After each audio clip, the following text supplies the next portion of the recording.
Hi friends, Telangana రాష్ట్ర ప్రజలందరికీ అదిరిపే శుభవార్త. ఆసరా చేత పెన్షన్లు భారీగా అయితే పెంచారంటే పెంచిన డబ్బులు ఎప్పుడు ఇస్తారనేసి ప్రజలైతే చాలా ఆతృతతో అయితే ఎదురు చూస్తున్నారు. ప్రతి ఒక్కరు కూడా ఇన్ఫర్మేషన్ క్లారిటీగా అర్థం కావాలంటే స్కిప్ చేయకుండా అయితే వీడియో అయితే చూస్తేనే మీకైతే అర్థమవుతుంది, లేకపోతే అర్థం కాదండి.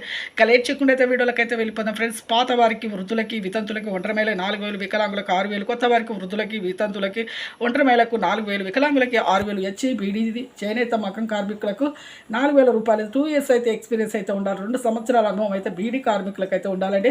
అలాగే ప్రభుత్వ ఉద్యోగం చేసే పిల్లల తల్లిదండ్రులకు రద్దు అవుతున్నాయి. వికలాంగులు ఫేక్ సర్టిఫికేట్ చూపించినా కూడా రద్దు అవుతున్నాయి. అలాగే 3 ఎకరాల పంట పొలం కూడా రద్దు అవుతున్నాయి. ఎంపీ సేలింగ్ అయితే ఈకేవైసీ అయితే చేసుకోవాలి. ఖచ్చితంగా చేసుకుంటేనే మిగతా డబ్బులు అయితే వస్తాయండి. ఎంపీ సేలింగ్ అంటే కంగారు పడే అవసరం లేదు. మీకు బ్యాంకు దగ్గరికి వెళ్ళి మీరు ఆధార్ కార్డ్ ఫోన్ నెంబర్కు మీరు ఆధార్ కార్డ్ ఫోన్ నెంబర్ అయితే లింక్ చేసుకుని, అలాగే ఆధార్ కార్డ్ ఫోన్ నెంబర్ మళ్ళీ మీ బ్యాంక్ అకౌంట్ కూడా లింక్ చేసుకోవాలి. అలాగైతే మీకు పోస్ట్ ఆఫీస్ ద్వారా కానీ బ్యాంకులో కానీ జమ అవుతున్నాయి, లేకపోతే జమ కావండి. అలాగే చూసారు కానీ లైక్ చేయండి, షేర్ చేయండి. ఆగస్టు 15 వరకు అయితే ఖచ్చితంగా అయితే అందరికీ పెంచిన డబ్బులతో సహా అయితే వస్తాయి. ఇంతవరకు అయితే మనకు కాలేదు, కానీ ఇప్పుడైతే ఖచ్చితంగా అయితే లైక్ చేయండి. Thanks for watching.